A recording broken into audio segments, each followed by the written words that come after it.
विचार करने लगे ये कौन सी जगह है। लेकिन जब उठे और थोड़ा आगे चले तो एक राहगीर से पूछा, अरे भैया तनिक बताओ तो कि ये द्वारिका नगरी कितनी दूर है। तो राहगीर मुस्कुराते हुए बोला, बाबा आप द्वारिका में ही तो खड़े हो। अच्छा ये द्वारिका है? बोले हाँ ये द्वारिका नगरी ही तो है। अपने हृदय में भगवान का धन्यवाद अदा किया कि हमारी तो भगवान ने चाल भी बचा दी, हमारे टिकट का पैसा भी बचा दिया, कहीं जाना नहीं पड़ा। हमने कहा था ना कि बहुत जल्दी पहुंचाएंगे। और जब पहुंचे तो उसने पूछा कि बाबा आप द्वारिका में किससे मिलने आए हो, किसके पास आए हो? तो बोले एक मेरा बचपन का सखा है, बचपन का मित्र है, उसका नाम है कृष्णचंद्र। और तो बाकी कुछ ज्यादा मैं वाक्य बारे में जानू ना, बस इतना जानू कि कृष्णचंद्र नाम है। ब्राह्मण ने सोचा ये उस राहगीर ने सोचा ये ब्राह्मण देवता है और ये हमारे राजा का नाम ले रहे हैं। बोले लगे ऐसा ना हो कि कोई सुन ले तो इनको दंडित कर दे। बोले अरे महाराज धीरे बोलो। बोले क्यों? बोले आप जानते हो ये किसका नाम ले रहे हो? बोले किसका है? अरे बोले ये यहाँ के हमारे सर्वेश्वर भगवान श्री द्वारिकाधीश का नाम है, इनका नाम ऐसे नहीं लिया जाता। तो बोले अच्छा इनका नाम कैसे लिया जाता है? बोले इनका नाम बड़े अदब के साथ, बड़े सम्मान के साथ कि श्री श्री 1008 जी महाराजा धीराज द्वारिका नाथ श्री कृष्णचंद्र महाराज। सुदामा जी बोले इतना लंबा नाम रख लिया कि बोलने में जीभ लड़खड़ा जाए। भाई मैं तो सिर्फ अपने कन्हैया को कृष्ण के नाम से जानूं बस, और कुछ नहीं। बोले भगवान के एक नाम नहीं है हमारे सर्वेश्वर के। कौन कौन से नाम है, कितने नाम है? कि सर्वेश्वर सर्वत्र स्वतंत्र दीन बंधु दीनानाथ राजा धीराज गोविंद कृपालय विश्व बंधु द्वारिकाधीश श्री कृष्ण मदन मुरारी आदि आदि। विचार करने लगे सुदामा जी, अच्छा एक तो बड़ो आदमी बन गए।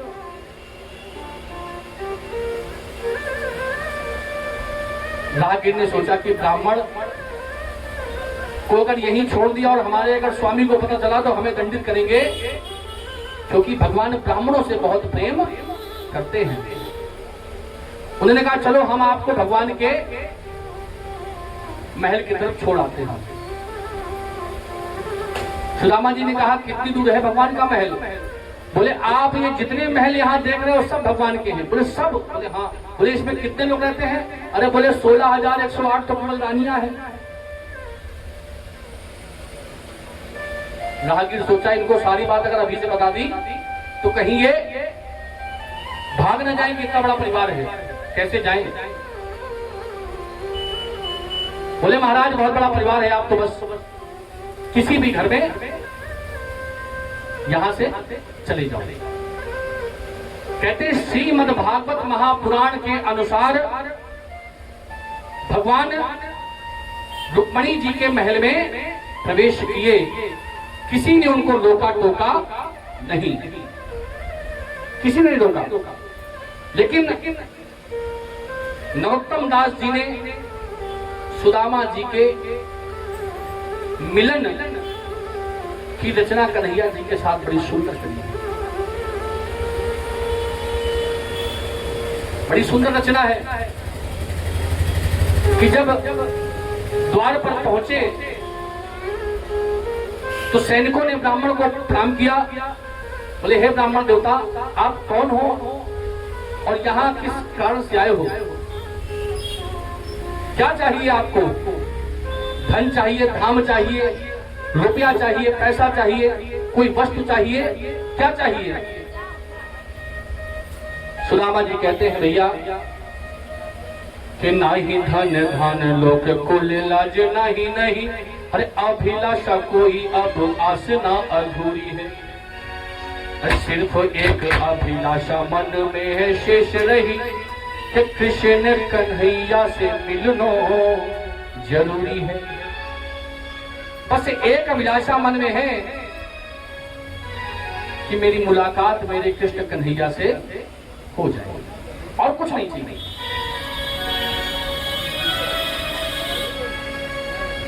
तो अब परिचय जब पूछा तो उन्होंने बताया कि हम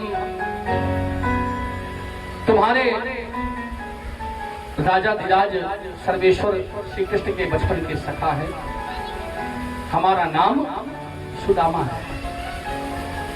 अपने स्वामी तक या तो हमको पहुंचा दो या हमारा संदेशा पहुंचा।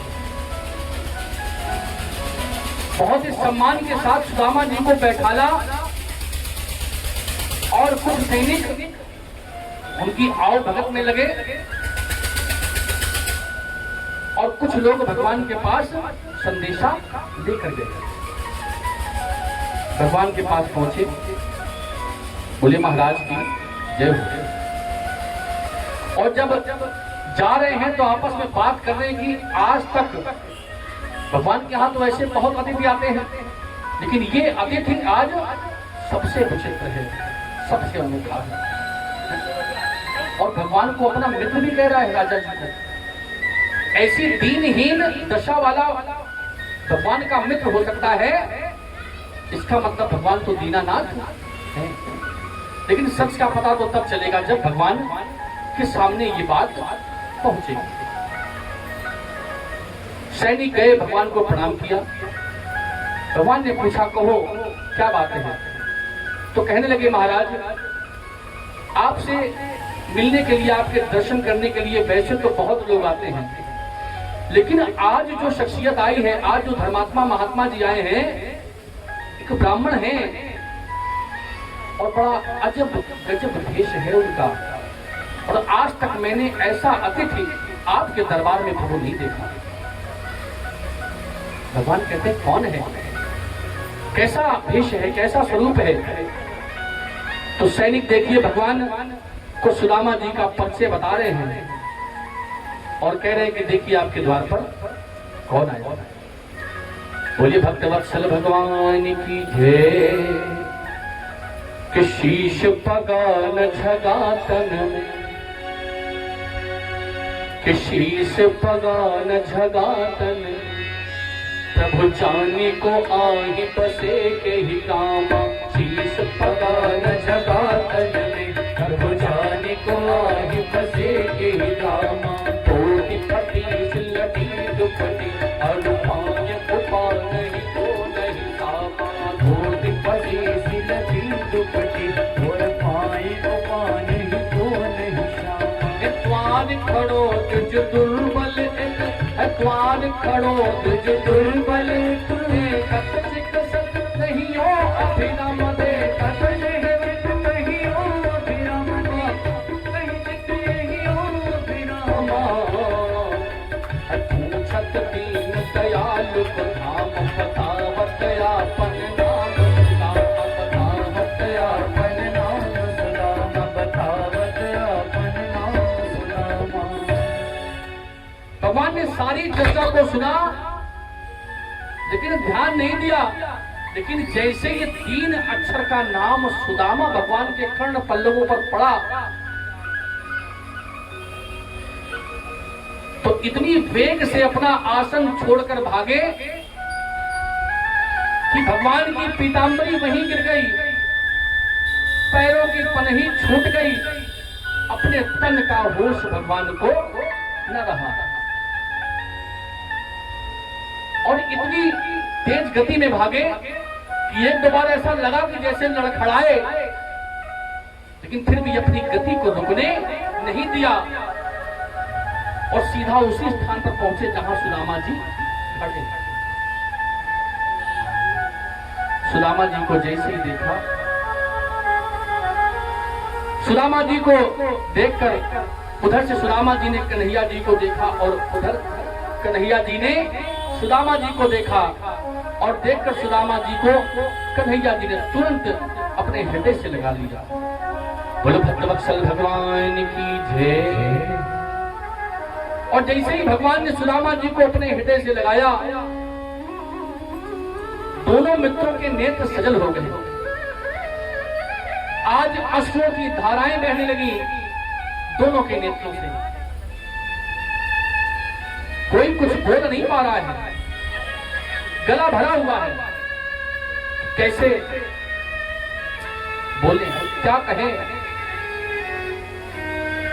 दोनों लोग एक दूसरे गले मिल रहे हैं आज इतने वर्षों के बाद।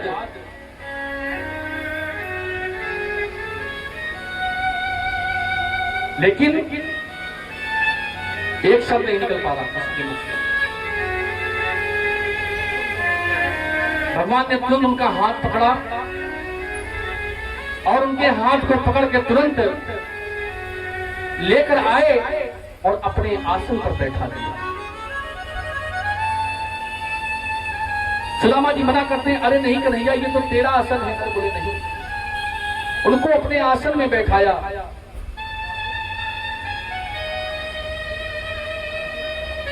आज जिस समय कन्हैया जी सुदामा जी को लेकर आ रहे हैं, तो जितने द्वारिकावासी उस सभा में हैं और जो इस दृश्य को देख रहे हैं, आज कोई अपने आंखों के आंसुओं को रोक नहीं पा रहा है। ये साधारण तो कोई महापुरुष नहीं है कि जिनको साक्षात स्वयं द्वारिका नाथ ने लाकर अपने आसन पर बैठा दिया हो। ये कोई साधारण महापुरुष नहीं है। आज सारे द्वारिकावासी देख रहे हैं और इस कृत्य को देखकर, इस दृश्य को देखकर सभी के नेत्र सजल हो रहे हैं। माताएं, रुक्मिणी मैया, सप्तभाव मैया, भगवान की सभी माताएं जो इस दृश्य को देख रही हैं, आज बड़े आश्चर्य की अनुभूति हो रही है कि हमारे स्वामी ने आज तक कभी कोई ऐसा अतिथि इनके पास नहीं आया और इन्होंने इतना भाव आज तक कभी किसी को नहीं दिया जितना इस वृद्ध व्यक्ति को दे रहे हैं, ब्राह्मण को दे रहे हैं।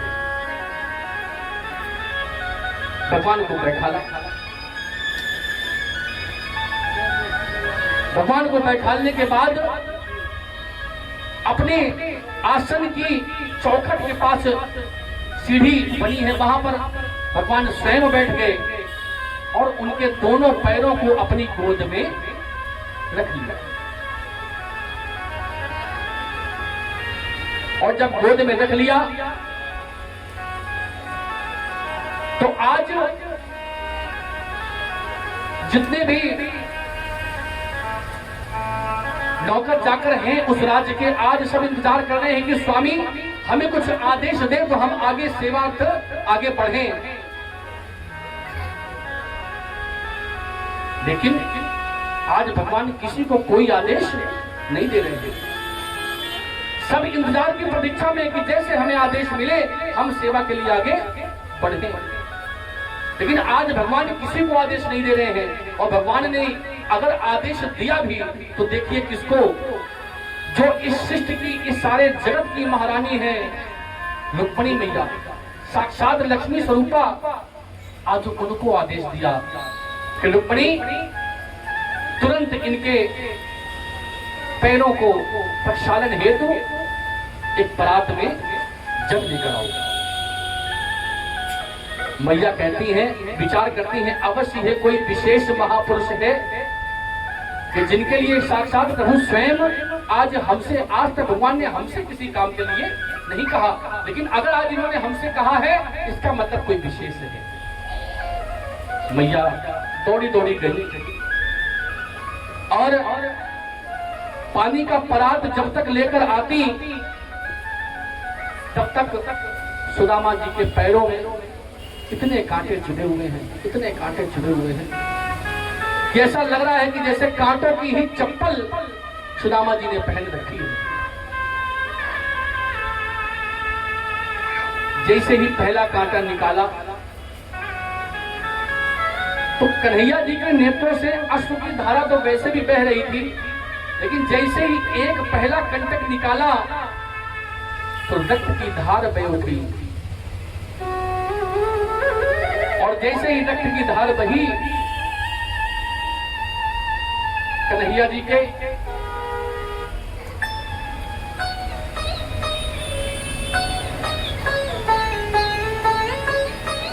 नेत्रों से धारा का प्रवाह और तेज हो गया। भगवान एक एक करके जैसे जैसे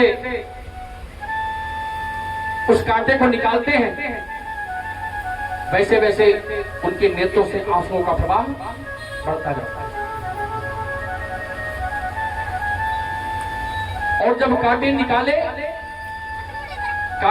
रहे हैं, उनके नेत्रों से अश्रु की धारा प्रवाहित हो रही है, और जब तक माता उस जल को लेकर आती, तब तक भगवान ने अपने आंखों के आंसुओं के जल से ही भगवान के पैरों का प्रक्षालन कर दिया। कि ऐसो बेहाल पे वाइन को, कि ऐसो बेहाल पे वाइन को, पग कंटक जाल लगे पुनि जोए। ऐसो बेहाल पे वाइन को, पग कंटक जाल लगे पुनि जोए। आज महादुख पाय सका, तुम आए किते न किते दिन खोए। आज महादुख पाय सका, तुम आज किते न किते दिन खोए। देख सुदामा की दीन दशा,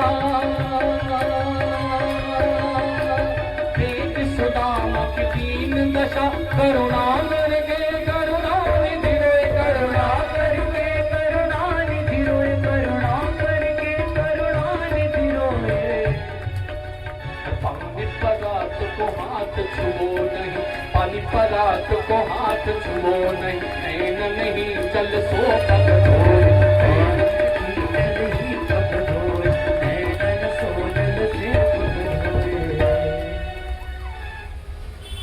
जब तक मैया रुक्मिणी परात लेकर आती जल से भरा हुआ उनके पैरों के प्रक्षालन हेतु, धोने हेतु, तब तक भगवान ने अपने नेत्रों के जल से ही सुदामा जी के पैरों का प्रक्षालन कर दिया, धुल दिया। सुदामा जी बार बार संकोच वश मना कर रहे हैं, अरे कन्हैया रहने दे, रहने दे, लेकिन भगवान मान नहीं रहे।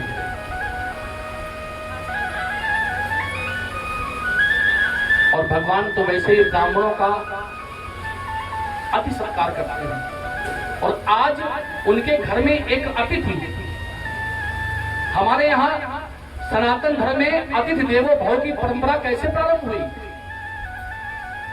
अतिथि देवो भव, अरे जिस सनातन धर्म में साक्षात त्रिलोकीनाथ एक ब्राह्मण अतिथि को अपने घर आने पर उसके पैरों को अपने आंसुओं के जल से धोते हो,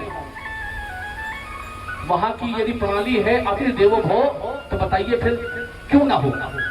इसीलिए तो हमारे सनातन धर्म को सबसे ऊंचा दर्जा मिला है। और ऊंचा दर्जा क्या, सारे धर्म निकले तो यहीं से ही। लेकिन आज हर कोई सनातन को ही नीचा दिखाने का प्रयास कर रहा है। लेकिन एक बात ध्यान रखिए, आंख बंद करने से अंधेरा होने वाला नहीं है। ये सनातन धर्म सूर्य के प्रकाश की तरह है कि ये अगर है तो ये सदैव अपने प्रकाश से पूरे जगत को प्रकाशित करता रहेगा। क्योंकि इकलौता सनातन धर्म ही ऐसा हमारा धर्म है जो कहता है कि सर्वे भवन्तु सुखिनः सर्वे सन्तु निरामया।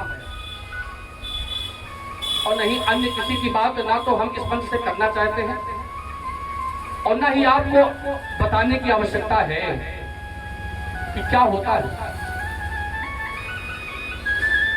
सुदामा जी के पैरों को धुला। सुदामा जी बड़े दीनहीन भाव में बैठे हैं। आज पूरे द्वारिकावासी भगवान के द्वारा सुदामा जी के पाद प्रक्षालन के इस दृश्य को देख रहे हैं और बड़े द्रवीभूत हो रहे हैं। भगवान को ऐसा लगा कि सुदामा जी बड़े संकोच में हैं, इसलिए इनको संकोच ना हो, इनको वहां से उठाकर अंतर कक्ष में ले गए। अंदर ले गए, बढ़िया अच्छे से स्नान करवाया, नए वस्त्र पहनाए, और जिस बिस्तर में, जिस शैया में भगवान स्वयं शयन करते हैं, उसी शैया में सुदामा जी को आकर लिटाया। और जब लिटाया तो सुदामा जी थके, तो सुदामा जी को जैसे लिटाया तो कन्हैया जी उनके पैरों के पास बैठ कर सुदामा जी के पैरों को दाबने लगे। रुक्मिणी मैया, सत्यभामा मैया, जितनी पत्नियां हैं भगवान की, आज सब विचार रही हैं कि हम सब त्रिलोकीनाथ की सेवा करते हैं, सब त्रिलोकीनाथ की सेवा करते हैं, और आज हमारे त्रिलोकीनाथ इस ब्राह्मण की सेवा कर रहे हैं, तो क्यों ना थोड़ा मौका हमें भी मिलना चाहिए।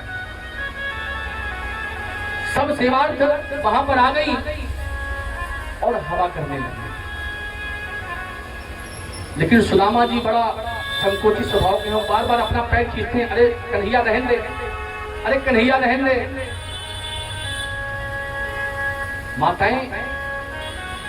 माताओं से जब रहा न गया तो माताओं ने एकदम से पूछा, स्वामी यदि आपकी आज्ञा हो तो बीच में रोक कर आपसे एक प्रश्न पूछना चाहती हूँ। भगवान ने कहा कहो। बोले मैं आपके भाव समझ गई, और इन ब्राह्मण देवता का जो प्रताप है वो भी समझ गई, लेकिन तनिक इस बात पर प्रकाश डालिए कि असल में ये है कौन, इनका परिचय क्या है। भगवान ने बताया कि संदीपन मुनि के आश्रम में हम सब प्रेम से पढ़ा करते थे, ये हमारे बचपन के सखा हैं। सुदामा जी की तरफ देखकर कन्हैया जी पूछते हैं, कहो भैया सब कुशल मंगल तो है, सब ठीक ठाक है। बोले हाँ लाला सब ठीक है। कन्हैया जी को आज भी सुदामा जी क्या कहते हैं, लाला, क्योंकि उम्र में कुछ बड़े, आज भी लाला कहते हैं। बोले हाँ लाला सब ठीक है।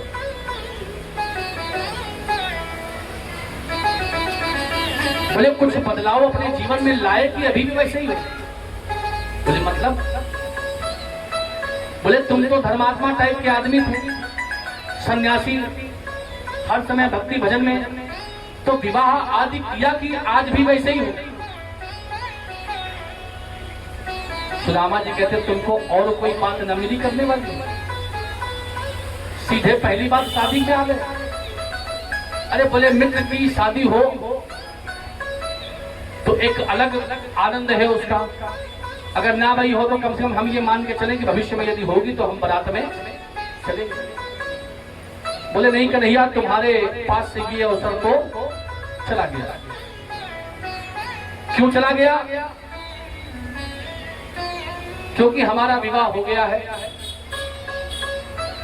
और हमारी श्रीमती का नाम है सुशीला, यथा नामः तथा गुणः। जैसा नाम है बिल्कुल वो वैसी ही है। अच्छा,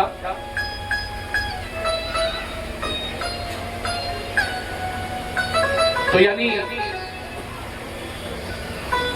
वो भी तुम्हारे स्वभाव की हैं, अच्छे स्वभाव की? बोले हाँ। तो बोले जब यहाँ आए होगे तो कुछ ना कुछ तो कहा हो।